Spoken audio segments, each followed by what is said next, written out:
චක්කවාලේසු අත්‍රා ගච්ඡන්තු දේවතා සද්ධම්මං මුනි රාජස්ස සුනන්තු සග්ග මොක්ඛදං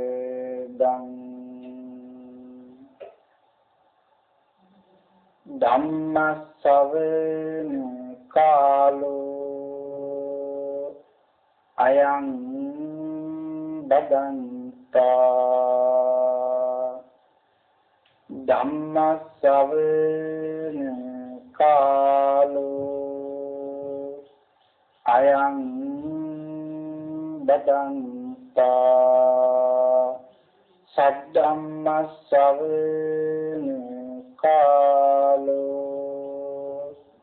අයං බදන්තා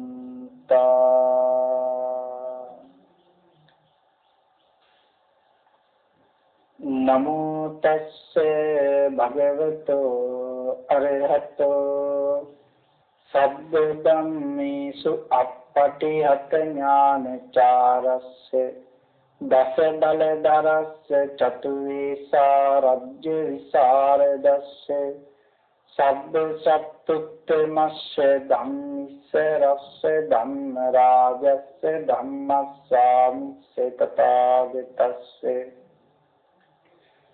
සම්බන්යුනෝ සම්මා සම්බුද්දස්ස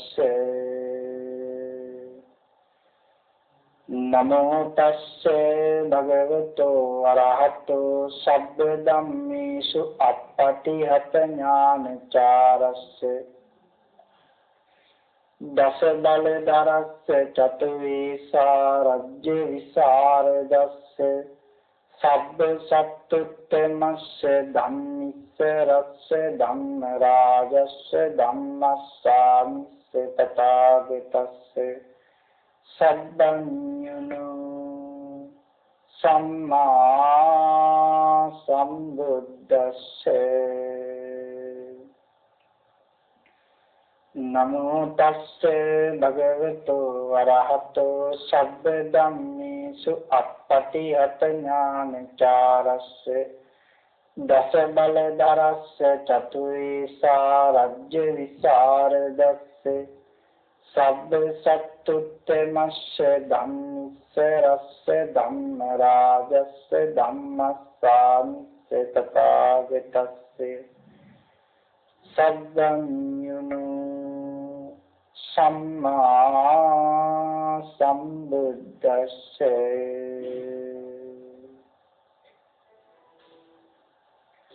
සද්ධර්ම ශ්‍රාවක කාරුණික ගුණගරුක සත්පුරුෂ බෞද්ධ පින්තුනි බොහෝම ශ්‍රද්ධාවෙන් යුතුව මේ පින්වත් පිරිස සදී පැහැදී සූදානම් වෙන්නේ තථාගත ශාන්තිනායක සම්මා සම්බුදුරජාණන් වහන්සේ විසින් ලෝක සත්වයන් පිළිබඳ අනන්ත අප්‍රමාණ කරුණාවෙන් දයාවෙන් මෛත්‍රියෙන් යුතුව අවබෝධ කොටගෙන දේශනා කොට වදාළ අති උතුම් ශ්‍රී සද්ධර්ම රත්නයෙන් අබමල් රේණුකටත් වඩා අඩු පුංචි දහම් කොටසක් දේශනා කරවාගෙන ධර්ම ගෞරවයේ පෙරදරි කොටගෙන දේශනාගත ධර්මයේ ශ්‍රවණය කරන්නත්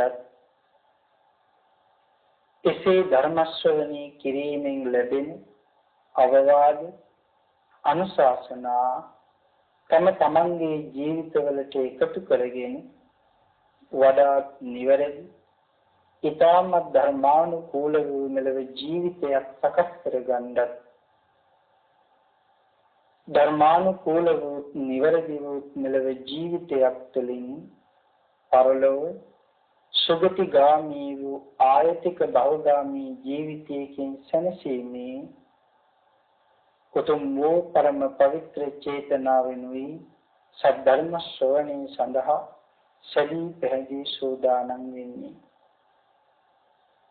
පින්තුනි, මේ ලෝක ධාතුවේ පවතින සියලුම ධර්මයන් පරාජයට පත් කරමින් දිනන එකම දානමය පින්කම තථාගත ශ්‍රී සද්ධර්ම දානමය පින්කම බව වරක් අපේ බුදුරජාණන් වහන්සේ සද්දේව මහ රජතුමාණන් නමතල ප්‍රකාශයට පත් කරන්නට යෙදුණා. දෙවිඳුනි, සියලුම දානයන් දිනන්නේ තථාගත ශ්‍රී සද්ධර්ම දානයෙන්. යම් කෙනෙක් තථාගත ශ්‍රී සද්ධර්මයේ මේ මුළු මහත් ලෝකයට දානය කරයිද, ඒ අය මේ ලෝකයේ තියෙන අති ශ්‍රේෂ්ඨම දානමය කුසල කර්මයන් සිද්ධ කරගන්න හැටියට අපේ බුදුරජාණන් වහන්සේ හඳුන්වන්නට යෙදුණා. පින්තුනි, සීමාවක් ඉමක් කොනක් පනවන්නට බැරි තරම් මේ සසරි ඔබයි මමයි සීමාවක් පනවන්නට බැරි තරම් ඉපදී මෙරි ආවා. ඒ ඉනගමන අපට සත්පුරුෂයෝ මොන ගැහිලා සංසාරයෙන් ඈතර යන්න මඟ කියලා දුන්නාම අපට මඟ හැදෙනවා සංසාරයෙන් ඈතර යන්නේ. සංසාරයේ භයානකකම තේරුම් අරගෙන සසරින් මිදෙන්න බලාපොරොත්තු වෙන යම් කෙනෙක් ඉන්නවද, ඒ සියලුම දෙනා ඒකාන්තයෙන් ධර්ම ශ්‍රවණය කළ යුතුමයි කියලා අපේ බුදුරජාණන් වහන්සේ අපට කියලා දුන්නා. ධර්ම ශ්‍රවණය කරන්නේ නැති කිසි කෙනෙකුට කිසිම දිනක නිවන් අවබෝධ කරගන්න පුළුවන්කම ඇත්තීම නෑ කියලායි අපේ බුදුරජාණන් වහන්සේ අපට කියලා දුන්නේ. එහෙමනම් බණ ආන්දමෝ. අද අපේ පින්නතුන් ධර්ම ශ්‍රවණය කරනවා වගේම තමන් ශ්‍රවණය කරන ධර්මයේ අපි වගේම තවත් මේ ලෝකේ බණ අහන අය කොයිතරම් ඇතිද? එහෙම හිතලා ඒ අයට මහත් වූ අනුකම්පාවෙන් දානය කරන්නේ කටයුතු සම්පාදනය කළා. බෞද්ධ රූප වාහිනිය තුලින් මේ උතුම් සද්ධර්ම දේශනාව මුළුම ලෝකේ පුරාම විසිරුවා හරින්නේ අපේ පින්නතුන් කටයුතු කළා. බොහෝ දෙනාගේ හිතසුව පිණිස ධර්මයේ දානය කිරීම තුළින් මහත් වූ කුසල රැස් කරගන්න ඔබ බුදුරජාණන් වහන්සේ කියලා දුන්න විදිහටම බණ අහන්න ඕනේ. මේ ශාසනය අපිට ඕන විදිහට ගමනක් යන්න පුළුවන්. අපිට ඕන විදිහට මේ ශාසනය ගමන් කරන්න බෑ. මේ ශාසනය භාග්‍යවතුන් වහන්සේ. එහෙමනම් බුදුරජාණන් වහන්සේ අපට පෙන්වලා දුන්න මාර්ගයෙන් අපි ගමන් කරන්න ඕනේ. එහෙනම් බණ අහනවා කියන මාතෘකාව පිළිබඳව විතරක් සඳහන් කළොත් අපට ඕන විදිහට බණ අහන්නත් බෑ. භාග්‍යවතුන් වහන්සේ කියා දුන්න විදිහට බණ අහන්න ඕනේ. එහෙමනම් බුදුරජාණන් වහන්සේ අපට කියලා දුන්නා අනීවරණ සූත්‍රයේ මහත් වූ බලාපොරොත්තුවක් හදවතේ තියාගෙනම බණ අහන්න ඕනේ. මොකද මේ බලාපොරොත්තුව මාමේ ශ්‍රවණය කරන සද්ධර්ම දේශනාව තුළින් මාගේ සිතේ පවතින පංච නීවරණ ධර්මයන් යටපත් වේවා. ඒ වෙනුවට සත්‍ය බෝධ්‍යංග ආදී ධර්මයන් මෙදී දියුණු වේවා. මේ අති ශ්‍රේෂ්ඨ සද්ධර්ම දේශනාව අතරතුරදීම මාහට අති උතුම් වූ මාර්ගය ඵලය අවබෝධ වේවා කියන ප්‍රාර්ථනාවෙන් යුක්තවම ධර්ම ශ්‍රවණය කරන්ට ඕන යන බව අපේ බුදුරජාණන් වහන්සේ අපට කියලා දුන්නා. ඒ මහත් වූ ප්‍රාර්ථනාව මුදුන් පමුණවා ගැනීම උදෙසාම මේ ධර්ම දේශනාව මට උපකාරයක්ම වේවා කියලා ප්‍රාර්ථනා කරගන්නවා. පින්තුණිය අද ධර්ම දේශනාව සඳහා මම මාතෘකා කරගත්තේ උපාසකත්වයේ පිළිබඳව ඒ වගේම උපාසකයෙකුට පවතින උපාසක ගුණ 10ක් පිළිබඳව කරුණු අපේ පින්නතුන්ට කියලා දෙන්නේ. මේ දේශනාව සිද්ධ වුණාම අපේ පින්නතුන්ට අවසානයේ හිතන්න පුළුවන් මේ සඳහන් කරන උපාසක ගුණ මල් ළඟ තියෙනවද? මේ උපාසක ගුණ මම ළඟ තියෙනවා නම් මට උපාසක කියන්න පුළුවන්. හැබැයි මේ උපාසක ගුණ 10 මං සතුව නැතිනම් කෙනෙකුට පුළුවන් ද මට උපාසක උපාසිකා කියලා කතා කරන්න. එහෙම හිතන්න පුළුවන්.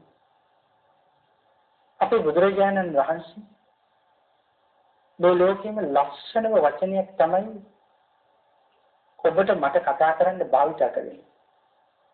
ඒ වචනේට අපි කියනවා පින්නතුන් කියලා. ඒ පින්නතුන් කියන්නේ පිනින් පිරි ඇත්ත නිසා. මාතු පින් කරලා අපි මෙතෙන්ට ආවේ නිසා මේ ලෝකයේ තියෙන ලස්සනම වචන කියන්නේ අපේ භාග්‍යවතුන් වහන්සේ අපිට කතා කරනවා. මේ වගේ තව වචනයක් තමයි මේ උපාසක කියන වචනේ විශේෂ තනතුරක්. හරියට තානාන්තරයක් වගේ. පින්තුනි උපාසකත්වයේ පිළිබඳව අපේ බුදුරජාණන් වහන්සේ මහා නාම රජුන්ට කියනවා කාටද මේ උපාසක කියලා කියන්නේ? මහා නාම රජතුමනි යමෙක් බුදුන් දහම් සංඝුන් සරණ ගියේද එපමණින්ම උපාසකෙක් වන්නේය.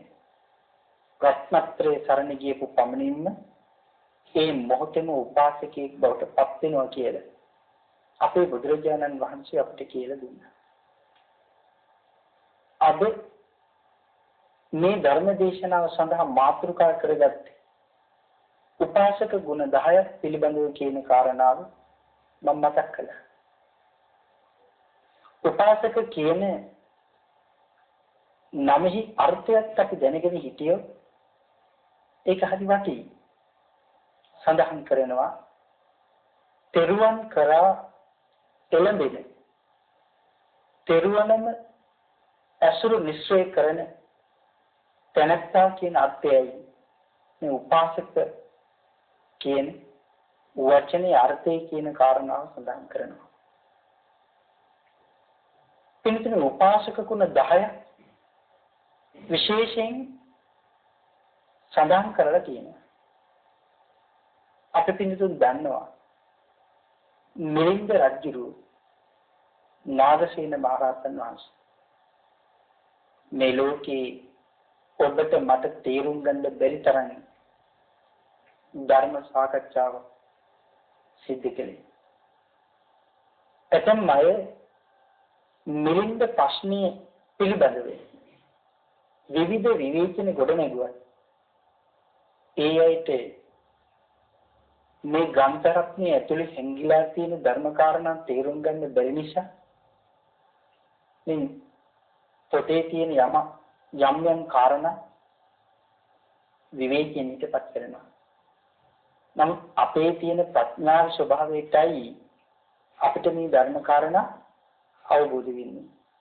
ඉතින් අපේ ප්‍රඥාවේ දෝෂයක් වුණා කියලා ධර්මයට නිග්‍රහ කළා හරියනවා. අඥානිය තමයි ධර්මයට නිග්‍රහ කරන්නේ.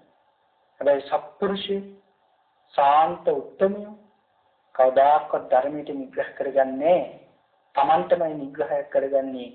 මම මේ ධර්මයේ අහලා තේරුම් ගන්න බැරි වෙන්නත් මම සසරේ ඉච්ඡර ප්‍රඥාව ප්‍රගුණ කරලා නැහැ. ආන්ගිම තමන්ටම චෝදනා කරගෙන තමන්ම හැදෙනවා. එහෙමනම් මිලින්ද රජුරවන්ට තමයි සලහ කරන්නේ. මහරජා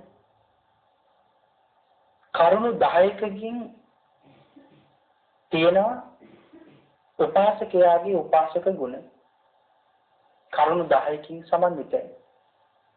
මොනවද මේ කරුණු 10? දශමේ මහරජ උපාසකස්ස උපාසක ගුණ කතමේ දස. උපාසකයාගේ උපාසක ගුණ 10යි. මොනවද මේ 10? පළවෙනි කාරණාව සඳහන් කරනවා උපාසකෝ සංඝේන සමාන සුඛ දුක්ඛෝ හෝති. එහෙනම් මේ කාරණාවෙන් සඳහන් කරනවා සංඝයා හා සමාන සුදුක් ඇත්තේ කියලා. මේක ටිකක් අපි විග්‍රහ කරලා දැනගන්න ඕන කරන කාරණාව. මේ කාරණා 10ම අපි අද බොහොම කෙටියෙන් සාකච්ඡා කරමු. දිගින් දිගට සාකච්ඡා කළොත් පුරා පැය ගණනාව ධර්ම කාරණා කියලා දෙන්න තියෙනවා. අද සමාජයේ මේ කාරණා 10 බොහොම සරල විදිහට සමහර අය කියලා දෙනවා. හැබැයි කියලා දුන්නට සමහර අයට කියලා දෙන්න අමතක වෙන කාරණා ගොඩක් තියෙනවා. ඒ නිසා අපි බොහොම කෙටියෙන් ධර්ම කරුණු ටික අද සාකච්ඡා කරමු. පළවෙනි කාරණාවෙන් සඳහන් කරනවා සංඝයා හා සමාන සුවදුක් ඇත්තේ වේ. පිළිතුරේ සමාන සුවදුක් කියන්නේ මොකක්ද? ඒක විග්‍රහ කරලා දැනගන්න ඕන කරන කාරණා. සංඝයා වහන්සේලා සැපෙන් ඉන්නවා නම් සතුටු වෙනවා. ඒකට කියනවා සුඛ කියලා. දුක්ඛ වූයේ වේ කියලා සඳහන් කරනකොට සංඝයා වහන්සේලා දුකටපත් වෙනකොට අපි දුකටපත් වෙනවා කියලා මේ සඳහන් කරන්නේ නෑ. සංඝයා වහන්සේලා සතුටු වෙනකොට අපි සතුටු වෙනවා. හැබැයි සංඝ ශාසනයේ සංඝයා වහන්සේලා දුක් වෙනකොට අපි දුක් වුණා කියලා හරියනවද? නෑ, දුක් වුණාම හරියන්නේ නෑ. ඒක වැටෙන්නේ ද්වේෂයකට. එහෙමනම් සඳහන් කරනවා මොකක්ද අපි කරන්න ඕනේ? සංඝයා වහන්සේලා දුක් වුණාම වේදනාවකට බාධාවකට පැමිණුණාම අපි මේ වේදනාව බාධාව නැතිකරන්න කටයුතු කරන කාරණා සම්පාදනය කරන්න ඕනේ කියන එකයි මේ සඳහන් කරන්නේ. එහෙමනම් සඳහන් කරනවා ඒක ධර්මයේ කියලා දෙනවා දුකක් ඇති වුණොත් තමන්ගේ ඥාති කෙනෙකුට ප්‍රශ්නයක් ඇති වුණාසේ සලකා තමන්ට ඇති වුණ ප්‍රශ්නයක්සේ සලකා තමන් මේවට පිළියම් කරන්න ඕනේ. පිළියම් යොදන්න ඕනේ. ඊළඟට සඳහන් කරනවා තමන් පරිහරණය කරන මට්ටමින්ම සියල්ලම දන් දෙනවා කියලා. ඒ කියන්නේ තමන්ට තියෙන පමණින් තමන්ට තියෙන ශක්ති ප්‍රමාණයෙන් සියල්ල දෙනවා. එහෙනම් මේ තමයි පළවෙනි කාරණාව. දෙවෙනි කාරණාව සඳහන් කරනවා ධම්මාදිපතියෝ හෝති. ධර්මයෙන් අධිපති කොටගෙන ඉන්නේ. එහෙනම් දෙවෙනි උපාසක ගුණය තමයි පළමුව බුදුරජාණන් වහන්සේ අධිපති කරගෙන දෙවෙනුව ධර්ම රත්නය අධිපති කොටගෙන ඉන්නේ. එහෙනම් සඳහන් කරනවා මොකද්ද මේ අධිපතිකම කියලා සඳහන් කරන්නේ? මම යම් දෙයක් කියනකොට මම යම් දෙයක් කරනකොට මම නිසා භාග්‍යවතුන් වහන්සේට හිරිහැරයක් වෙයි. ශ්‍රී සද්ධර්මයට නිග්‍රහයක් වෙයි. මහා සංඝරත්නයට චෝදනා ලැබෙයි. මම දෙයක් කළොත් රත්නත්‍රයට නිග්‍රහ වෙන දෙයක් මට කරන්න බෑ. මං එහෙම කළොත් මං යම් දෙයක් කළොත් මං යම් දෙයක් කිව්වොත් තෙරුවනට නිග්‍රහ වෙනවා නම් ඒ දේවල් මම කරන්නේ නෑ. එහෙම සඳහන් කරනවා මගේ සිල් පළුදු වෙනවද මම මේ කරන දේවල්?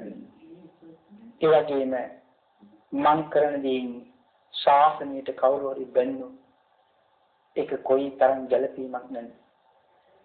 එහෙම හිතනවා. කවුද මේ හිතන්නේ? බොහොම ශ්‍රද්ධාවන්ත උපාසකෙක්. උදාහරණයක් සඳහන් කරනවා හැම වෙලෙම අපෙන් ධර්මයේම ඉස්මතු වෙන්න ඕනේ. ඒක උදාහරණයකින් කියනවා මම මෙතන ඉන්නවා විශාල කොඩියක් උස්සගෙන. දොරේ ඉඳලා බලන කෙනෙකුට ඉස්සෙල්ලාම පේන්නේ මාවද අර ලොකුවට තියෙන කොඩියද? පේන්නේ කොඩිය. එහෙමනම් ආන් මේ වගේ දොරේ ඉඳලා හෝ ළඟ ඉඳලා හෝ මන් දිහා කෙනෙක් බැලුවොත් ඉස්සෙල්ලාම පේන්න ඕනේ අර මනුස්සයා කොයි වගේද කියන එක නෙවෙයි මන් තුළින් පේන්න ඕනේ ධර්මය. අපි සමහර අයට එහෙම කියන්නේ නැහැ.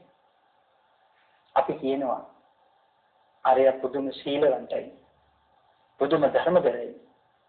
පුදුම ගුණවන්තයි. කොයි තරම් සිල් කඳ පුදුම සිල් සුවඳ අපි එහෙම කියන්නේ නැහැ. එහෙනම් කෙනෙක් දිහා දැකපු ගමන් ඒ කෙනා සතුව කියන්න තියෙන්න ඕනේ ආන් අර මනුෂ්‍ය පුදුම ධර්මදරයි කියලා. ආන් එහෙනම් සඳහන් කරනවා ධම්මාදිපතේයෝ හෝති හැම වෙලේම සියල්ල ඉක්මවා ධර්මයට අධිපති වෙලා ඉන්න ඕනේ. ධර්මයේම අධිපති කරන් ඉන්න ඕනේ. ඒක විග්‍රහ කරන කාරණා බොහොමයි. සඳහන් කරනවා තමන්ගේ මතවාද මොනවා වුණා. දැන් අපි තර්ක කරනවා, විතර්ක ගොඩනගනවා. තර්කයේ මේ ශාසනය පිළිගන්නේ නැහැ. තර්ක කළාට වැඩක් නැහැ. මොකද තර්කයට වඩා මේ ධර්මයේ ඊටාම සියුම්. ඒතකොට තර්කයෙන් ධර්මය අපිට හොයන්නේ තර්කයෙන් අපිට ධර්මය හොයන්න බෑ. තර්කයෙන් ඇති වෙන්නේ මොනවද? තර්කයෙන් ඇති වෙන්නේ අවසානයේ සැකයක් ඇති වෙන්නේ. හැබැයි මේ සැකේට පිළියම් හොය ගියාට ආයේ අපිට සැකමයි උපදින්නේ පිළියම් හම්බෙනවද? නෑ පිළියම් හම්බ වෙන්නේ නෑ. ඒ නිසා ඔය තර්ක කරන්න කියන කාරණාව සමහරක් අය කාලාම සූත්‍රය ආශ්‍රයෙන් කියනවා. එතකොට තර්ක කරන්න කියලාද මේ තියෙන්නේ? නෑ තර්ක කරාට වැඩක් නෑ කියන එකයි සඳහන් කරන්නේ. ඒක තර්කයට වඩා ධර්මය විශ්ීම. එහෙමනම් සඳහන් කරනවා තමන්ගේ පෞද්ගලික කැමැත්ත අකමැත්තට වඩා ධර්මෙහි සඳහන් කරලා තියෙන විදිහට කටයුතු කරන්න ඕනේ. එහෙම වෙන කෙනා ධම්මාදිපතේයෝ හෝති. මන් දෙවෙනි ගුණය සම්පූර්ණයි. තුන්වෙනි ගුණය සඳහන් කරනවා යතා බලං සංවිභාගරතු හෝති. තමන්ට පුළුවන් ශක්ති ප්‍රමාණය දන් දෙන්න උත්සාහ කරනවා. ඒ කියන්නේ දන් දෙන්න පුළුවන් ඒ භාගයට දන් දෙනා ඉන්නවනේ. දැන් අපි හිතුව කෙනෙකුට 10 ගුණයකින් දන් දෙන්න පුළුවන්. තමන්ගේ ගෙදර කෑම බීම උයලා පිහලා ගන්නකොට තමන් සැපපත්‍ය පහසුකම් විඳිනකොට 10 ගුණයෙන් සැප විඳිනවා. හැබැයි දන් දෙන්න කියපුවම 5 ගුණයෙන් විතර, 9 ගුණයෙන් විතර, 8 ගුණයෙන් විතර සැනසෙලා ඉන්නවා. හැබැයි සඳහන් කරනවා මේගොල්ලෝ මේ යථා බලන් කියන ගුණයට වැටෙන්නේ කියලා. මොකද මේ යථා බලන් කියන කාරණාවෙන් සඳහන් කරන්නේ ශක්ති ප්‍රමාණය. එහෙනම් Tamanට තියෙන 10 ගුණයෙන් නම් ඒ 10 ගුණයෙන්ම දන් දෙනවා. එහෙම හිතෙනකොට අපිට හිතෙන්නේ නැද්ද මේ කාරණා බොහොම කෙටියෙන් කියාගෙන යනකොට දැනටමත් කරුණු 3යි උපාසක අය සැබෑවට මේ ලෝකේ අඩු නැද්ද? සැබෑම උපාසක අය මේ ලෝකේ අඩුයි කියන එක නෙවෙයි මේ කියන්නේ.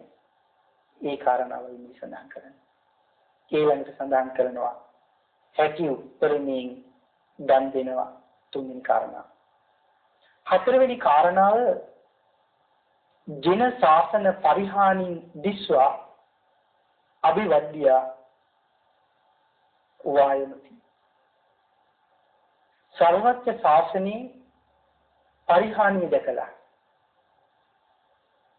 අර්බුද වලින් මුදවාගෙන අභිවෘද්ධිය වෙනුවෙන් කටයුතු කරනවා. අපට හිතෙන්න පුළුවන් සර්වත්‍ය ශාසනයේ අභිවෘද්ධිය වෙනුවෙන් වැඩ කටයුතු කරන්න පුළුවන් භික්ෂුන් වහන්සේලාට විතරද කියලා. අපේ බුදුරජාණන් වහන්සේ භික්ෂු ශාසනයක් විතරද ඇති කළේ? නෑ, අපේ භාග්‍යවතුන් වහන්සේ ශාසනයක් පිළිටවන්නේ මොනවද කළේ? භික්ෂු, භික්ෂුණී, උපාසක, උපාසිකා. මෙහෙම සිව් පිරිසක් ඇති කළේ මේ ශාසනය අභිවෘද්ධිය ඇති කරන්න. එහෙනම් සඳහන් කරනවා භික්ෂුන් වහන්සේ විතරක් නෙවෙයි මේ සිව් පිරිසට අයිති යම් කෙනෙක් ඉන්නවද? ඒ සියලුම දෙනා ශාසනය කඩාගෙන වැටෙන්න යනවන විනාශ වෙගෙන යනවන ඒ අභිවෘද්ධිය වෙනුවෙන් අරුබුද වලින් මුදවාගෙන අභිවෘද්ධිය වෙනුවෙන් කටයුතු කරනවා. ඒ කාරණාවයි මේ සඳහන් කරන්නේ.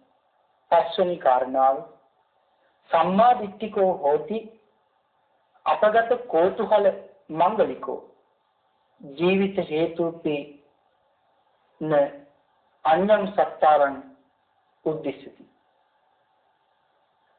සම්මා දිට්ඨිකෝ හෝති. එහෙනම් සම්මා දිට්ඨිකයි. ඒ සම්මා දිට්ඨිගතයි කියන කාරණාව විතරක් ධර්ම දේශනා 200ක් විතර කරන්න පුළුවන්. ටිකක් විග්‍රහ කරන්න. සම්මා දිට්ඨිගත කියන කාරණාව තම ගැඹුරු මාතෘකාවක්. අපි පිළිතුරු මේක කලින් සම්මා දිට්ඨිගත වීම පිළිබඳව බණ අහන්නේ. මිත්‍යා දෘෂ්ටිගත කෙනා තමයි මේ ලෝකයේ වැඩිපුරම පව පුරව ගන්න කෙනා. කර්මයේ කර්මඵලයේ පිළිගන්නේ. පුරාභවයේ පිළිගන්නේ නැහැ. හොඳ සහ නරක කියලා දෙයක් ලෝකේ තියෙනවා කියලා පිළිගන්නේ. පින සහ පව කියලා දෙයක් තියෙනවා කියලා පිළිගන්නේ. රත්නත්‍රයේ පිළිගන්නේ. දෙවිවරුන් කියලා පිරිසක් ඉන්නවා කියලා පිළිගන්නේ. මේ අය අද මේ ලෝකේ නැද්ද? එහෙමනම් ඒ තමයි මිත්‍යා දෘෂ්ටිය. බොහොම කෙටියෙන් මිත්‍යා දෘෂ්ටිය පිළිබඳව දේශනා කළේ. මොකද සම්මා දිට්ඨිය කියන්නේ කාරණා විශ්වාස කරමින් සංසාරයෙන් එතෙර වෙන්නේ බුදුරජාණන් වහන්සේ විතරමයි පිහිට කියලා හිතලා සංසාරයෙන් එතෙර වෙන්න දීවි වැඩනවා.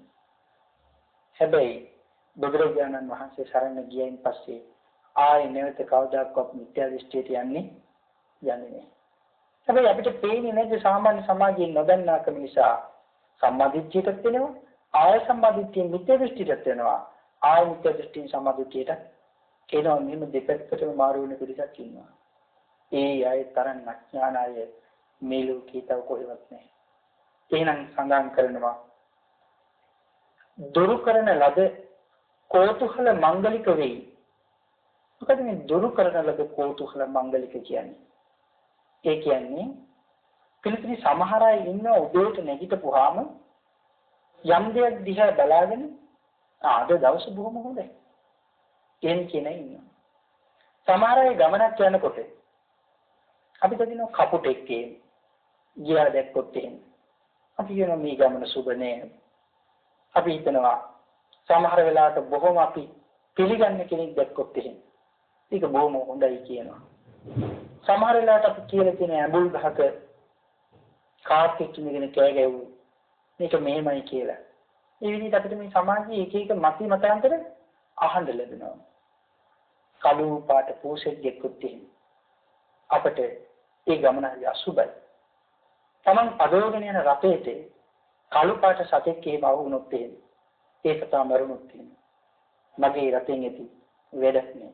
මේ මෙහෙම කියලා මිත්‍යා ධර්ම වලට පෙළඹෙන අය නක්ෂත්‍රේ විශ්වාස කරන අය මේ ලෝකේ වුණ තරම් ඉන්නවා. ඒකට ඒගොල්ලන්ට සඳහන් කරන කෝතුහල මංගලිකයි කියලා. ඒකයි සඳහන් කරන්නේ සැබෑම උපාසකයා ඒ දේවල් පිළිගන්නේ නැහැ. අපේ බුදුරජාණන් වහන්සේ නැකත පිළිබඳව හොඳට ධර්ම කාරණා කියලා දුන්න වක්තූපම කියන සූත්‍රය. අපි පින්නට පුළුවන් නම් කියවල අට කතාව සමග පරිශීලනය කරලා බලන්න. ධර්ම කාරණා පෙන්නලයි තියෙන්නේ. නුවණ තියෙනවනම් විමසන බොහොම දිගින් දිගට ධර්ම කාරණා ඉගෙන ගන්න පුළුවන්. තවත් ත්‍රිපිටකයේ පුරාම සඳහන් කරලා තියෙනවා. දීඝනිකායේ පළවෙනි පොතේ සූත්‍ර 10ම වගේ අට කතාව සමග පරිශීලනය කළා.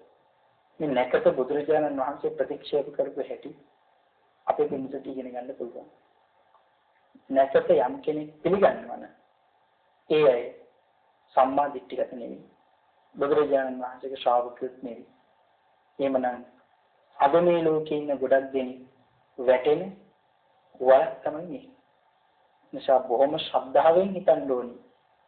මම මේ කාරණා පිළිගන්නවද නැද්ද?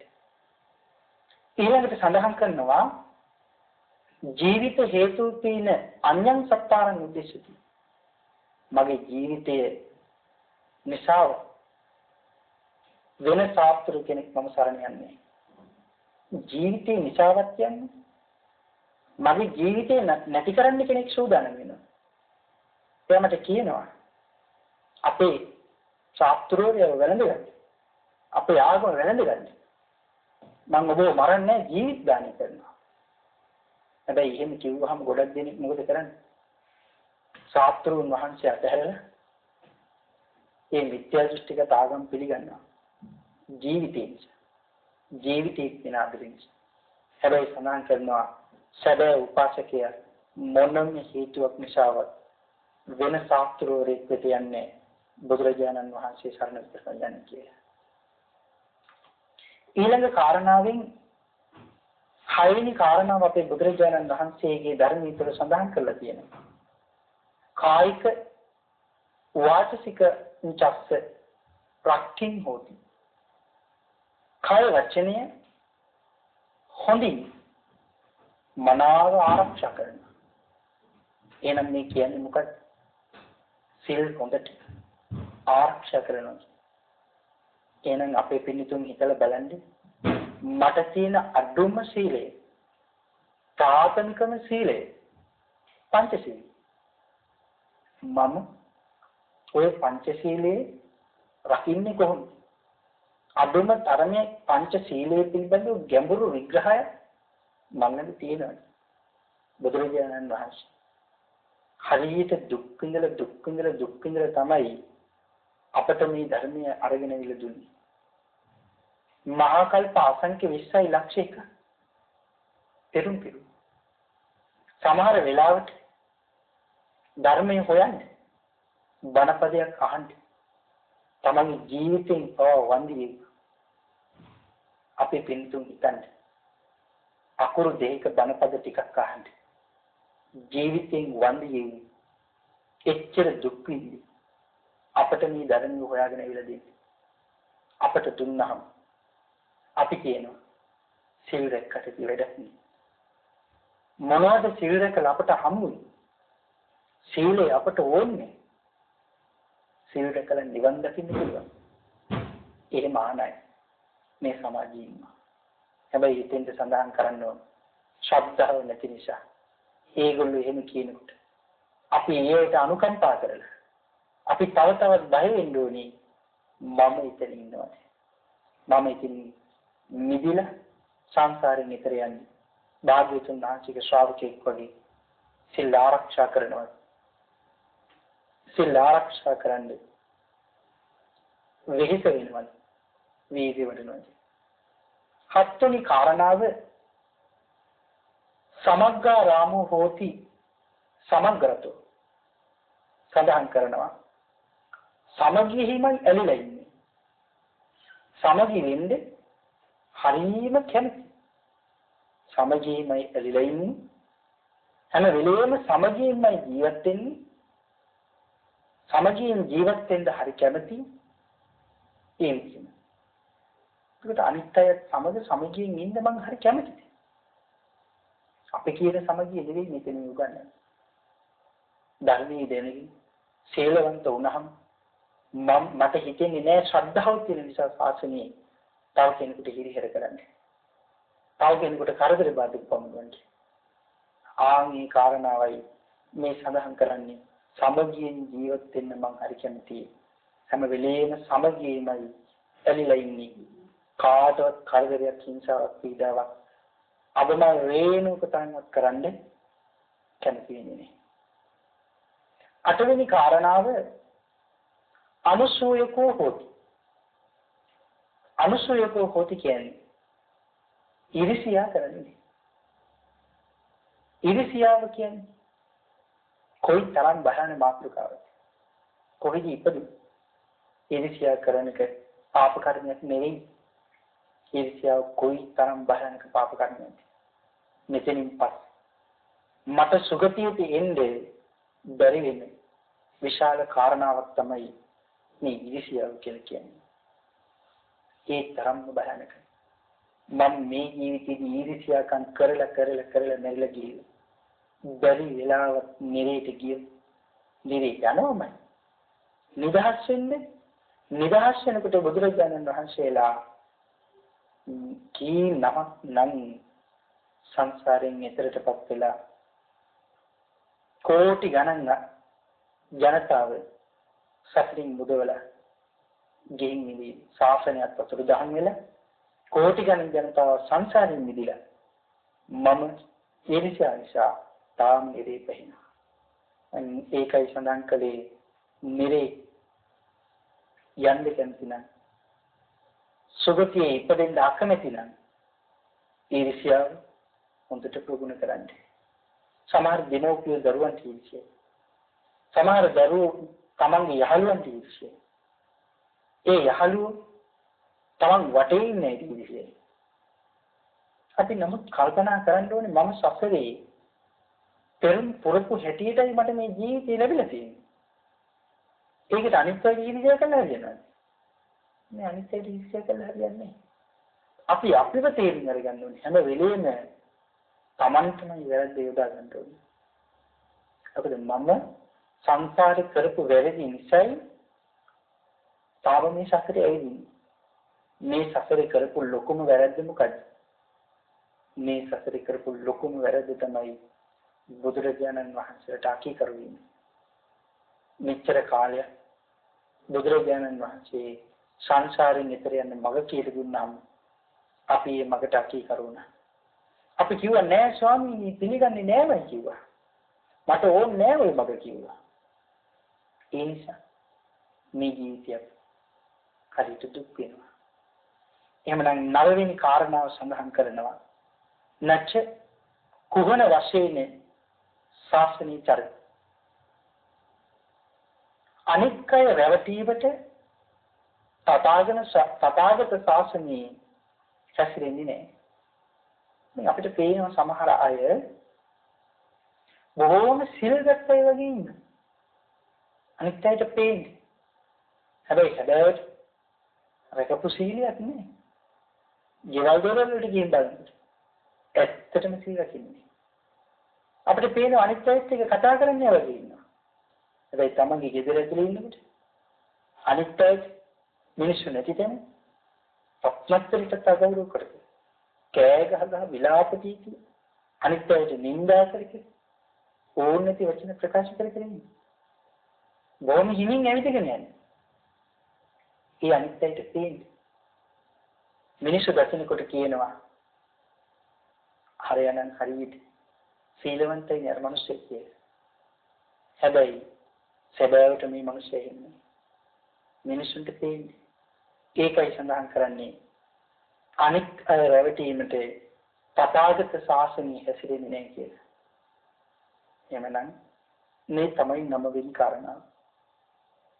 10 වෙනි කාරණාව බුද්ධං සරණං ගතෝ හෝති ධම්මං සරණං ගතෝ හෝති සංඝං සරණං ගතෝ භාග්‍යතුන් වහන්සේ සරණ යන ධර්ම රත්නයේ සරණ යන මහා සංඝරුවනේ සරණ යන රත්නත්‍රයම මුළු ජීවිතේම පූජා කරලා සම්මාදිට්ඨියෙන් යුක්තව බුදුරජාණන් වහන්සේ සරණ යන අසීමිත ශ්‍රද්ධාවකින් සරණ යන මේ තමයි උපාසක ගුණ 10. ඉමේකෝ මහරජ දස උපාසකස්ස උපාසක ගුණ. මහරජ මේ තමයි උපාසකයාගේ දස උපාසක ගුණ. කාටද මේ සඳහන් කරන්නේ? මිලින්ද රජුරවන්ට නාගසේන මහරහතන් රජුරු හරියට සතුටු වෙනවා. මේ කාරණා අහලා අපේ පිළිතුන් තමන්ටම හිතන්නේ මේ කාරණා 10 මංගල සම්පූර්ණයි. මේ කාරණා 10ම අහලා ජීවිතේට මේ කාරණා 10 සම්පූර්ණ නැති වෙච්ච අයට කොයිතරම් දුක හිතෙයිද? හැබැයි ශ්‍රද්ධාවන්තයෙක් මේ කාරණා 10 ආපු ගමන් හිතෙනවා බුදුරජාණන් වහන්සේ නාගසේන මහරහතන් වහන්සේ මේ කරුණ කිව්වේ මට නෙවෙයි. මටමයි මේ කියලා තියෙන්නේ. වෙන කාටවත් තියෙන්නේ.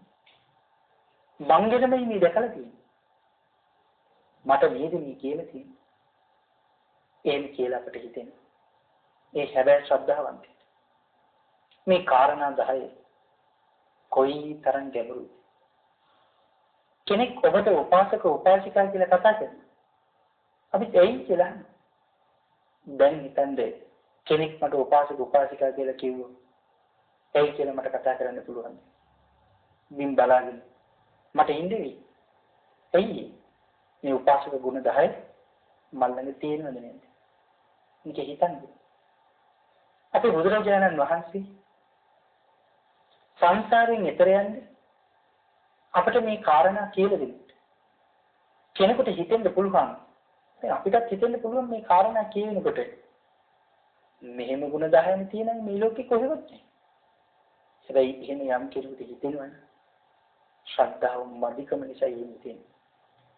වෙන කිසිම හේතුවක් නෙවෙයි ශ්‍රද්ධාව මදිකම නිසා හිතෙන්නේ. අපේ ආනන්ද ස්වාමීන් වහන්සේ ඒක අවස්ථාවකදී සඳහන් කරනවා. ස්වාමීනි මේ ශාසනයෙන් හරියට පවතින සත්පුරුෂයන් නිසා නේද කියලා. ආනන්ද එහෙම කියන්න එපා. හරියට නෙවෙයි මේ මුළු සම්මා සම්බුද්ධ ශාසනයම පවතින සත්පුරුෂයන් නිසා. භාග්‍යවතුන් වහන්සේගේ ශාසනය ලෝකේ යම් කාලයක් පවතී. ඒ තාක් කාලයක් දක්වා ශාන්ත සත්පුරුෂයෝ උතුම් වූ සත්පුරුෂයෝ මේ ලෝකේ පහළ වෙනවා. එමනම් අපේ පින්තුන් හිතන්නේ වීර්යය තියෙනවා නම් මම ඉතින්ච නෙවෙයි යන්න ඕනේ. අඥාන කෙනාට හිතෙන්න පුළුවන් මේ කාරණා 10ම මල්ලඟ දෙන්නේ නැහැ. ඒකට මම මොනවද කරන්න ඕනේ? ඒකට මම උපාසක කෙනෙක් නෙවෙයිද? එහෙම කියලා තමන්ට චෝදනා කර තමන්ටම නිඳා කරගෙන ශාසනයෙන් බැහැර ගිහිල්ලා දැන් ඉතින් පව් කරපු එකේ මෙච්චර කාලයක් පව් කරපු එකේ තාත් නම් ඉතින් කාලයක් නෙන්නේ කියලා තව හොඳට යනවට වැඩිය පව් කරන්න විශ්ිනවා. අපේ පින්නතුන් හිතන්නේ නොවනත් කල්පනා කරනවා මටම නේද මේ කිව්වේ. මගේම අඩුපාඩු නේද මේ කියන්නේ. මං ගැන නේද මේ කියන්නේ. මට හැදෙන්නයි මේ උත්තරම මට කරුණු කියලා දෙන්නේ. එහෙමයි සඳහන් කරන්නේ. අපේ ශාසනය හරි අරුතුම ශාසනය. මේ ශාසනය වෙන ශාසනයක් වගේ නෙවෙයි. වෙන ශාසනයෙන් කිය වෙන ආගම වගේ නෙවෙයි. අපේ බුදුරජාණන් වහන්සේ අපිට කිසිම දිනෙක සංසාරයෙන් ඈතර යන්න බැරි නම් අපේ බුදුරජාණන් වහන්සේ බැරි මඟ කියලා දෙන්නේ. අපහසු මාර්ගයේ අපේ බුදුරජාණන් වහන්සේ කියලා දෙන්නේ. කෙනෙකුට මේ කාරණා එහෙලිකොට හිතෙන්න පුළුවන්. අපේ බුදුරජාණන් වහන්සේ ඊටාත්ම අමාරු මාර්ගයක් නේ අපිට මේ කියලා දීලා තියෙන්නේ කියලා. හැබැයි ඒක ශ්‍රද්ධාව නැතිනම් හිතෙන කාරණාව. සඳහන් කරනවා බුදුරජාණන් වහන්සේගේ හදවත සීතලින් තෙත්ලා ගිහපු හදවතක් කියලා. කරුණාවන්තකමින් තෙත්ලා ගිහපු හදවත. ඒකනේ අපි කියන්නේ කරුණා සීතල හදයක්. කරුණාවෙන් තෙත්ලා ගිහපු හදවතක් කියන බුදුරජාණන් වහන්සේ. අපි දුක් විඳිනවට කැමති වෙයි. නෑ ඔබ මන් දුක් විඳිනවට කැමති වෙන්නේ. මේ නිසා තේන කෙටිම පහසුම මගයි අපිට මේ කියලා දෙන්නේ වෙන මගක් නෙවෙයි. ධර්ම දේශනාවට ලැබිලා තියෙන කාලේ ආසන්න වෙලා නිසා අදට අපි ධර්ම කාරණා සාකච්ඡා කරන්නේ නතර කරමු. එනිසා ජීවිතයේ ආලෝකයට යන්නේ ගමන් මඟ විවර කරලා තියෙන්නේ. ඒක සඳහන් කළේ බුදුරජාණන් වහන්සේ සාම්පති මහා බ්‍රහ්මයාට. මහා බමුණි අමාදුර විවර කරලා තියෙන්නේ සදහැත්තෝ සදහැමුදත්තා. අපේ පින්නතුන්ට ශ්‍රද්ධාව තියෙනවනේ. ජීවිතයේ සිදු වෙලා තියෙන වැරදි අඩුපාඩු නතර කරගෙන සංසාරින් එතර වෙන්නේ. බුදු පියාණන් වහන්සේ සුවඳ හමන ශ්‍රී මුඛ ධාතු විවර කරලා උපාසක උපාසිකාව කියලා මට බොහොම ශෙනියසින් ආමන්ත්‍රණය කරන කෙනෙක් බවට පත් වෙන්නේ. ඔබ සියලුම දෙනාට මේ ලැබුවා දුෂ්කර මනුෂ්‍ය ජීවිතේ පිනින් කුසලයෙන් සීලයෙන් පෝෂණය කරගෙන පාරමී සම්පූර්ණ කරගන්න. මේ උතුම් ධර්ම දේශනාව මහත් වූ උපකාරයක් බවට පත් වේවා කියලා ආශිර්වාද කරනවා. මේ උතුම් සද්ධර්ම දේශනාවේ පින්කමෙහි පූජනීය දායකත්වයේ බොරැල්ල රත්නාවලි බාලිකා මහාවිද්‍යාලීය විශ්‍රාමික ජ්‍යෙෂ්ඨ ගුරු සංගමේ පින්වත් පිරිස විසින් උතුම් වූ අරමුණ රත්නාවලි බාලිකා මහාවිද්‍යාලයේ 1998 2009 වසර දක්වා වසර 20කට අධික කාලයක් විදුහල්පතිනිය ලෙස සේවය කර විශ්‍රාම ලැබූ අයිසී වික්‍රමසේකර මහත්මිය පරලෝක සැපත් වී තෙමසක් සම්පූර්ණ වීම නිමිති කරගෙන ඇයට සංසාරයෙන් ඈතරටපත් වීමට මේ සියලුම පින් අනුමෝදන් වේවා කියන මහත් වූ ප්‍රාර්ථනාවෙන් යුක්තව එතුමියගේ හා එම ස්වාමියාණන්ගේ මියගිය සියලුම ඥාතිවරුන් මේ සියලුම පින් අනුමෝදන් වේවා. ඒ වගේම විශ්‍රාමික ජ්‍යෙෂ්ඨ ගුරු සංගමේ මියගිය සියලුම ගුරු සහෝදරයන්ට මේ සියලුම පින් අනුමෝදන් වී සසර දුකින් අත මිදීමටපත් වේවා කියලා පින් අනුමෝදන් කරනවා. ඒ වගේම ඔබ නමින් නැසී පරලෝසපත් සියලුම ඥාති වර්ගයාද මේ සියලුම පින් අනුමෝදන් වේවා කියලා ප්‍රාර්ථනා කරනවා.